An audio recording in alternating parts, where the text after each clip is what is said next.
Hey your plantigos, today I'll show you how to take care of your coriander plant and fix those yellow leaves fast. If your coriander leaves are turning yellow, there are three common causes: overwatering, lack of sunlight, nutrient deficiency in the soil.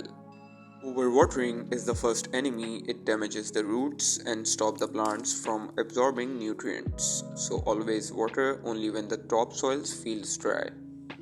On the other side, sunlight coriander loves 4 to 6 hours of bright sun. If it's indoors, shift it near a sunny window. And I know guys, you want to know the secret of yellow leaf cure?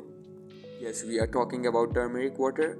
Mix a pinch of turmeric in a water. Turmeric acts like a natural antifungal and keeps roots healthy. So pour this yellow magic water once every 10 to 12 days to boost plant growth and turn leaves fresh green again. Also, add a little compost or vermicompost every 2 weeks for good nutrients.